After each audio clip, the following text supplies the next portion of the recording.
అప్పుల బాధలు వెంటాడుతున్నాయా? అయితే 6 JVR వారి జాతిరత్నాలు ధరించండి. నమస్తే, వెల్కమ్ టు మనం టీవీ. ప్రస్తుతం మనతో పాటు ఉన్నారు వంటింటి చిట్కాల మాస్టర్, ప్రముఖ ఆయుర్వేదిక్ డాక్టర్ చిటిబుట్ల మధుసూదన శర్మ గారు. డాక్టర్ గారితో మాట్లాడదాం. నమస్తే డాక్టర్ గారు. నమస్తే. ఎలా ఉన్నారు డాక్టర్ గారు? బాగున్నానమ్మా, మీరు ఎలా ఉన్నారమ్మా? నేను బాగున్నాను డాక్టర్ గారు. డాక్టర్ గారు, ఒక డౌట్ అండ్ దానికి రెమెడీ కూడా కావాలి. ఫస్ట్ డౌట్ ఏంటి అని అంటే, చాలా మందిని చూస్తూ ఉంటాం మనము. కొంతమంది తినడం కొంచెమే తింటూ ఉంటారు, కానీ వాళ్ళు చాలా లావ్ అయిపోతూ ఉంటారు. ఇంకొంతమంది పదే పదే తింటూనే ఉంటారు, మంచి హెల్దీ ఫుడ్ తింటూ ఉంటారు, ఏవో ఒకటి ఫ్యాట్ ఉన్న ఐటమ్స్ కూడా తింటూ ఉంటారు, అయినా కూడా వాళ్ళు ఎంత తిన్నా సన్నగానే ఉంటారు. ఎగ్జాంపుల్ నాలాగా. సో ఎందుకు ఆ డిఫరెన్స్? ఎందుకు అంటే అది బాడీ టైప్ బట్టి ఉంటుందా, ఏ విధంగా ఉంటుంది, ఇది ఎందుకు అసలు అది చెప్పండి. జెనెటిక్ ఫ్యాక్టర్ ఇక్కడ ప్రధానంగా ఆలోచన చేయాలమ్మా. సో జీన్స్లో ఆ విధంగా ఉంటే, సో ఆ జీన్స్ యొక్క ఎఫెక్ట్ కూడా సంతానానికి ఉంటుంది కాబట్టి అదొక కారణము. దీనికి 1,00,000 కారణాలు, ఒకటే కారణం అని చెప్పడానికి కూడా లేదు.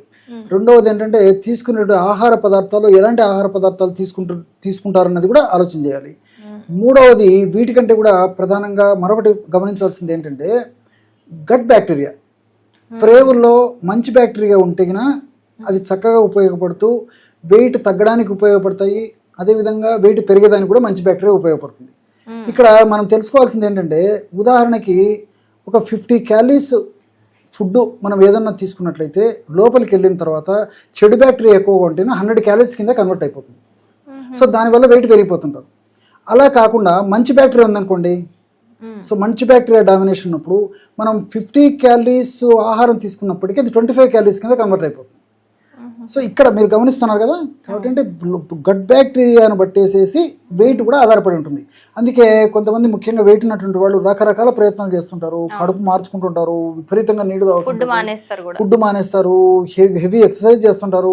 దానివల్ల కొత్త కొత్త జబ్బులు వచ్చేసి నీరసము, నిస్తరణ, బలహీనత పడిపోయి కింద పడిపోయేటువంటి పరిస్థితి ఏర్పడి, బీపీ పడిపోయే పరిస్థితి ఏర్పడి, కడుపులో పుళ్ళు తయారయ్యేసి ఇవన్నీ వస్తాయి కానీ వెయిట్ దగ్గర మళ్ళీ నీరు కూడా చేరేటువంటి పరిస్థితి ఏర్పడుతుంది. మరి దీనికంతా కారణం ఏంటంటే గట్ బ్యాక్టీరియా. ప్రపంచవ్యాప్తంగా కూడా గట్ బ్యాక్టీరియా మీద కూడా వివిధ రకాల పరిశోధన చేసేసి వాళ్ళు అధ్యయనంలో వాళ్ళు తెలుసుకున్నటువంటి విషయాలు కూడా ఏంటంటే ఇదే.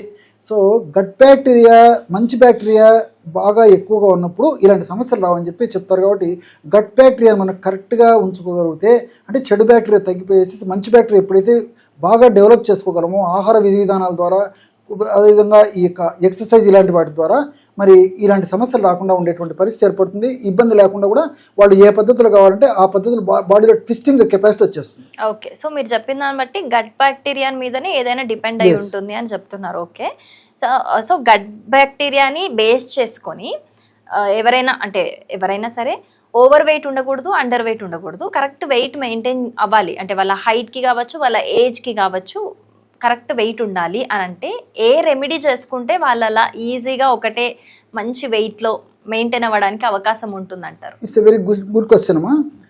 అట్లా మెయింటైన్ చేస్తానికి మంచి రెమెడీ చెప్తాను చూడండి. సో వెయిట్ ఉన్నటువంటి వాళ్ళు వాడుకోవచ్చు, వెయిట్ తక్కువ ఉన్నటువంటి వాళ్ళు వాడవచ్చు. మెయింటైన్ చేసుకోవడానికి కరెక్ట్ వెయిట్ కోసం ఈ రెమెడీ చాలా అద్భుతంగా పనిచేస్తుంది. ఉదయం పూట పరిగడుపునే 250 ml పల్చటి తాజా మజ్జిగ తీసుకోవాలి.